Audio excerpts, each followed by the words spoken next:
हाय बच्चों, कैसे हो आप लोग। आई होप आप सब लोग अच्छे होंगे और आपकी प्रिपरेशन भी अच्छी चल रही होगी। जैसा कि आपको पता है, आपके बोर्ड्स एग्ज़ाम चल रहे हैं और कुछ ही दिनों के बाद आपका फिज़िक्स का भी एग्ज़ाम होने वाला है। तो एग्ज़ाम टाइम पे होता क्या है, हमने टॉपिक तो सारे पढ़ लिए होते हैं, पर हम चाहते हैं कि उनके सारे के सारे फॉर्मूले अगर हमें एक जगह मिल जाएं तो हम एक साथ क्या करें, आगे को उन फॉर्मूले को एक साथ रिपीट कर लें और लास्ट में एग्जाम में हमें क्या मिल जाए, हेल्प मिल जाए। तो आज मैं क्लास 12th के चैप्टर नंबर फर्स्ट के सारे इंपॉर्टेंट फॉर्मूले लेकर आया हूं, जिसमें मैं उनके टॉपिक का नाम पर्टिकुलरली और उसके बारे में उसका फॉर्मूला बताऊंगा। उसके फॉर्मूले हम डिस्कस करेंगे। बाकी ऐसे ही मैं आपको आगे को वीडियो लाते रहूँगा हर चैप्टर के इंपॉर्टेंट फार्मूलाज, जो जो उसके इंपॉर्टेंट फार्मूले होते हैं। ये आपके लिए केवल बोर्ड ही नहीं, आपके जेई नीट या कोई भी कॉम्पिटिटिव एग्ज़ाम अगर आप देते हो तो वहाँ पर आपके ज़रूर हेल्प करेंगे। तो चलिए शुरू करते हैं। देखिए, electric charges and field chapter number first है क्लास 12th का, और आपको पता है चैप्टर नंबर फर्स्ट में सबसे पहला टॉपिक ही चार्ज होता है। अब देखो, यहाँ मैं टॉपिक के बारे में बहुत ज़्यादा डिस्कस नहीं करूँगा, मैं केवल ये मान के चलूँगा कि आप उस टॉपिक को जानते हैं, उसके बारे में एक बेसिक अंडरस्टैंडिंग है आपकी, और आप बस केवल लास्ट टाइम में आप फॉर्मूले उनको रिपीट करने आए हैं, एक तरह से थोड़ा रिकॉल करने आए हैं। तो अगर आप पहली बार क्लास 12th पढ़ रहे हैं तो आप चाहो तो इस वीडियो को स्किप कर सकते हो, और जिनका फाइनल एग्जाम नियर है वो इस वीडियो को पूरा देखिएगा। तो चलिए स्टार्ट करते हैं। देखो, सबसे पहला जो टॉपिक आता है इलेक्ट्रिक चार्जेस एंड फील्ड में, वो आता है हमारा क्वांटाइजेशन ऑफ चार्ज। जिन पे बेस्ड आपके फॉर्मूले बनते हैं। वैसे टॉपिक इसमें छोटे मोटे आपको बहुत मिलेंगे, वो आप डिस्कस खुद से भी स्टडी करते रहना, और यहाँ मैं आपको फॉर्मूले प्रोवाइड करा दूंगा। तो देखिए, क्वांटाइजेशन ऑफ चार्ज का फॉर्मूला होता है Q equals two plus minus NE। Quantization of charge, जहाँ Q क्या है, चार्ज है, और चार्ज की यूनिट क्या होती है, कूलम।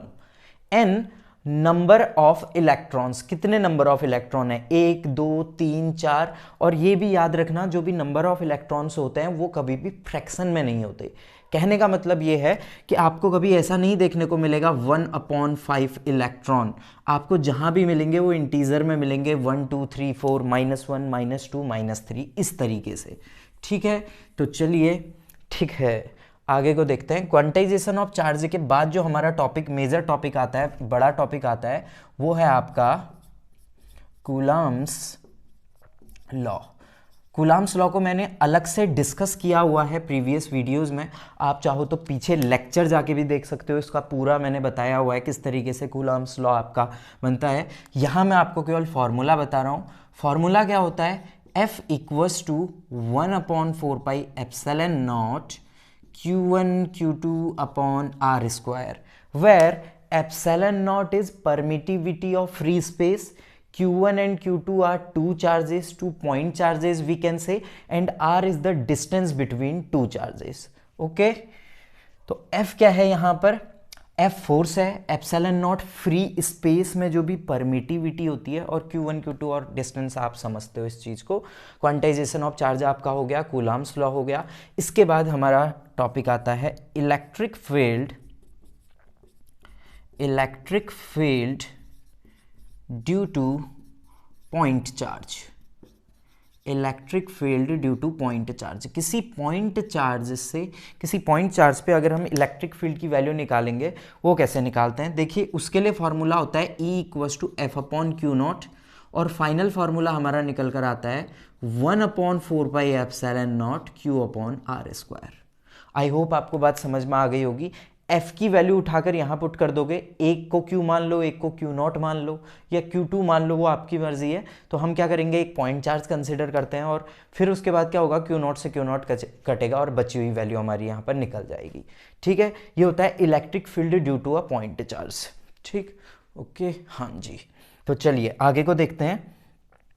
इसके बाद हमारा जो टॉपिक आता है वो आता है आपका इलेक्ट्रिक डाइपोल। टॉपिक है हमारा इलेक्ट्रिक डाइपोल। देखो, इलेक्ट्रिक डाइपोल क्या होता है, जब कभी भी आप दो इक्वल यानी कि इक्वल कुछ भी हो सकते हैं, मैग्नेट हो सकते हैं, चार्जेस हो सकते हैं, ठीक है ना, कोई भी दो इक्वल या मासेस हो सकते हैं, कुछ भी दो इक्वल की बात कर रहे हैं यहाँ पर चैप्टर हमारा चार्जेस है तो यहाँ चार्ज की बात होगी। दो इक्वल और अपोजिट, इक्वल कहने का मतलब ये है कि एक पॉजिटिव एक नेगेटिव, इक्वल और अपोजिट चार्जेस किसी मिनिमम डिस्टेंस से सेपरेट करते हैं, उसे हम क्या बोलते हैं, इलेक्ट्रिक डाइपोल बोलते हैं। फिर क्या होता है, अब इसी को अगर हम फॉर्मूले के फॉर्म में बनाना चाहें तो यहां पर इलेक्ट्रिक डाइपोल मोमेंट बन जाता है, इलेक्ट्रिक डाइपोल मोमेंट बन जाता है। मोमेंट है भाई, मोमेंट है जाकिर खान भैया, मोमेंट है भाई, मोमेंट है। तो देखो क्या मोमेंट बनता है, मैं आपको समझा देता हूँ। एक चार्ज होता है Q, एक चार्ज होता है -Q, इन दोनों के बीच का जो डिस्टेंस हुआ बा उसको हम मान लेते हैं 2L, और जब हम इसको लिखते हैं फॉर्मूले के फॉर्म पे तो तब क्या होता है, P = Q × 2L बा। ठीक, क्लियर होगी बात, P = Q × 2L। P क्या है, मोमेंट है भाई, मोमेंट है, इलेक्ट्रिक डाइपोल मोमेंट। तो देखिए अब आगे को देखते हैं, नेक्स्ट फॉर्मूले पे आते हैं। इलेक्ट्रिक डाइपोल मोमेंट हो गया। अब इलेक्ट्रिक डाइपोल मोमेंट और इलेक्ट्रिक फील्ड की हेल्प से हम इलेक्ट्रिक फील्ड निकालते हैं अलग डिफरेंट जगह पे। कहाँ पे भैया, एक्सियल लाइन पे निकालेंगे, इक्वेटोरियल लाइन पे निकालेंगे। तो हम निकालेंगे electric field at an axial line due to electric dipole. तो यहाँ पर पे भी आप पूरा डेरिवेशन करते हुए, खुद में कभी कभी एग्जाम में डेरिवेशन भी आता है इलेक्ट्रिक डाइपोल का। Electric dipole at an axial line, E axial की वैल्यू आपसे पूछ लेते हैं कि प्रूफ करके दिखाओ ई एक्सियल = फलाना फलाना कितना होता है। तो इसका फॉर्मूला मैं आपको बता देता हूँ। ई एक्सियल का फॉर्मूला होता है, जब आप इसे सॉल्व करते हो इसका फॉर्मूला निकल कर आता है 1/4πε0 2p/r³, 2p/r³, ये हमारा फॉर्मूला निकल कर आता है। ठीक है ना, क्यूब वेव दिखाई दे रहा है, बिल्कुल दिखाई दे रहा है। अब आगे को नेक्स्ट जो हमारा फॉर्मूला बनेगा वो बनेगा electric field at an equatorial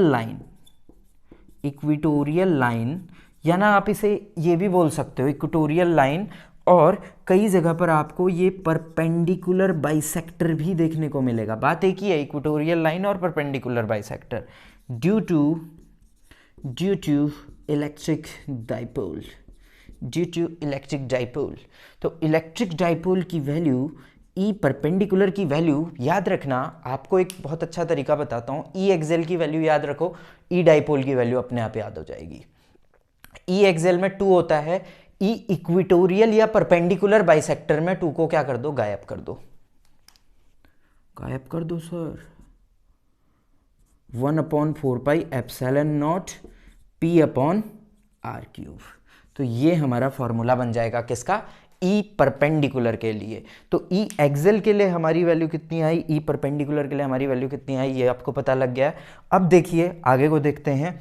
next, ये दोनों जैसे ही फॉर्मूले हम पढ़ते हैं इनके बीच में रिलेशन भी पूछा जाता है। क्वेश्चन कैसे आता है ना, आपसे पूछ लेंगे कि इलेक्ट्रिक डाइपोल बताओ और साथ साथ में ई एक्सियल और ई परपेंडिकुलर बाइसेक्टर के बीच में रिलेशन बताओ भैया, कैसा रिलेशन है आपका और उनका।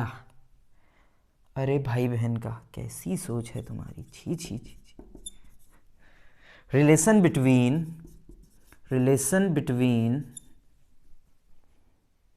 Salman and Aishwarya, relation between E axial and Radhe भैया और निर्जरा। तो देखो ई एक्सियल और ई इक्वेटोरियल के बीच में, ई एक्सियल और ई इक्वेटोरियल के बीच में अगर हम रिलेशन देखें तो ये हो जाएगा आपका ई एक्सियल = कितना होगा, 2 × ई इक्वेटोरियल। अब कैसे आया ये तो भैया राधे भैया ही जाने, ये तो तुमने पढ़ना पड़ेगा बेटा। क्यों, ई एक्सियल ई इक्वेटोरियल, अरे कुछ नहीं, ई एक्सियल अपॉन ई इक्वेटोरियल कर लो, बाकी वैल्यूज कट जाएंगी, ये 2 बचेगा। बोला था 2 को गायब कर दो, वापस से 2 को ले आओ, ठीक है ना। तो यहाँ पर हमारा क्या हो गया, ई एक्सियल की वैल्यू आ गई। चलिए अब देखो आगे को देखते हैं। नेक्स्ट टॉपिक हमारा इसके बाद जो इंपॉर्टेंट बनता है टॉर्क ऑन डाइपोल। तो हम निकालेंगे torque on a dipole, torque on a dipole in uniform electric field, in uniform electric field, in uniform electric field. ये होता है टाउ इक्वल्स टू टाउ। देखो टॉर्क को ना टाउ से दिखाते हैं, ये इसका नोटेशन होता है। बाकी अब अगर आप 12th में हैं तो आपको इतना तो पता ही होगा। तो ये होता है हमारा formula tau equals to p E sine theta. Sine theta यानी कि cross product, sine theta cos theta में डॉट प्रोडक्ट, साइन थीटा में क्रॉस प्रोडक्ट। सही बात, कौन हो गलत बोले का हम। तो यहाँ पर कितना हो जाएगा, tau equals to P cross E हो जाएगा। टाउ इक्वल्स टू कितना हो जाएगा, पी क्रॉस ई हो जाएगा। ठीक है ना, यहाँ पर तक मेरे ख्याल से आपको फॉर्मूले समझ में आ रहे होंगे। अब नोट कर लीजिए, स्क्रीनशॉट ले लो, एग्ज़ाम टाइम है तो स्क्रीनशॉट से काम चलाओ, और एग्ज़ाम टाइम नहीं है, नॉर्मल वैसे देख रहे हो तो फिर नोट्स बनाओ। तो चलिए मिटा दें। देखो भैया, राधे भैया तो निर्जरा के प्यार में पागल हो गए। अब क्या होगा, कुछ नहीं, तुमने तो पढ़ना है, तुम पढ़ो। देखो टॉर्क आप पढ़ चुके हो। अब जैसे ही टॉर्क पढ़ेंगे, यहाँ पर एक पहला जो चैप्टर नंबर 1 का पहला पार्ट होता है ना, इलेक्ट्रिक चार्जेस एंड फील्ड का, वो पहला पार्ट खत्म होकर हम दूसरे पार्ट पे जाते हैं, जहां पर से आपको गॉस थ्योरम पढ़ने को मिलेगी, गॉस लॉ पढ़ने को मिलेगा। अभी तक जो आप देख रहे थे फॉर्मूले, इलेक्ट्रिक फील्ड की हेल्प से आप एक्सेल लाइन पे भी निकाल पाए, इक्वेटोरियल लाइन पे भी वैल्यू निकाल पाए। पर वहीं अगर बात आ जाती है किसकी, वहां पर अगर आपकी बात आ जाए सॉरी, अगर मैं यहां पर बताऊं आपको कि क्या किसी कॉम्प्लिकेटेड सर्किट के लिए हम इलेक्ट्रिक फील्ड निकाल सकते हैं, या मैंने कोई 3D डायग्राम आपको दे दिया, तो वहां पर आप इस पुरानी टेक्निक के थ्रू इलेक्ट्रिक फील्ड नहीं निकाल सकते। फिर हम लेते हैं भैया गॉस चाचा की हेल्प। अब गॉस चाचा की हेल्प लेते हैं तो गॉस चाचा का रूल पढ़ना पड़ेगा। गॉस चाचा का रूल पढ़ना पड़ेगा तो इन चाचा से बोलना पड़ेगा, चचा ओ चचा पहले हमें इलेक्ट्रिक फ्लक्स पढ़ाओ, इलेक्ट्रिक फ्लक्स पढ़ाओ। बच्चे बोलेंगे एग्जाम टाइम है, हमें इलेक्ट्रिक फ्लक्स आता है, आपको बताने की ज़रूरत नहीं है। Electric flux the number of electric field line passing through surface, किसी भी सरफेस से कितनी number of electric field line pass होती हैं, ये सरफेस है, ठीक है। यहाँ से कितनी इलेक्ट्रिक फील्ड लाइन पार हो रही हैं, ये सरफेस है, यहाँ से कितनी इलेक्ट्रिक फील्ड लाइन पार हो रही है, 4 हो रही हैं तो 4, 2 हो रही हैं तो 2, वो इलेक्ट्रिक फ्लक्स होता है। तो इलेक्ट्रिक फ्लक्स का फॉर्मूला क्या होता है, फाई ई इक्वस टू, या फाई इक्वस टू मैं लिख सकता हूँ ई डॉट ए और ई डॉट एस। ए और एस का मतलब एक ही है, ए मतलब अभिषेक, एस मतलब सुनीता, ए एरिया एस सरफेस, ठीक है ना। तो फाई इक्वस टू कितना हो जाएगा, ई डॉट ए और ई डॉट एस हमारी वैल्यू हो जाएगी। फिर इसके बाद आते हैं भैया हम किस पे, proof of Gauss law. Proof of Gauss law, Gauss law का प्रूफ पढ़ोगे, ज़्यादा जानने की ज़रूरत नहीं है, किताब पे जाके पढ़ो, हम तो फार्मूला देखने आए हैं सर। तो फाई ई इक्वस टू, लो भाई formula, phi E equals to q upon epsilon naught. इसी फार्मूले को मैं किस तरीके से लिख सकता हूँ, integration of close surface E dot D A और integration of close surface E dot D S. कहीं पर आपको डी एस देखने को मिलेगा, कहीं पर आपको डी ए देखने को मिलेगा, बात एक ही है, A for Abhishek, S for Sunita. नहीं, ये नहीं होता है, ए दोनों क्या है, एरिया और सरफेस, बात एक ही है। तो प्रूफ ऑफ गॉस लॉ भी आपका, इसका फॉर्मूला क्या होता है, ये होता है। अब देखो जैसे ही प्रूफ ऑफ गॉस लॉ आते हैं तो गॉस लॉ की 3 एप्लीकेशन, और ये सबसे ज़्यादा इंपॉर्टेंट पोर्शन आ जाता है यहाँ पर, इम्पोर्टेंट यानी कि मोमेंट आ गया भैया। अब आपका क्या आ गया, मोमेंट है भाई, मोमेंट है भाई। तो देखो मोमेंट है तो एप्लीकेशन भी है,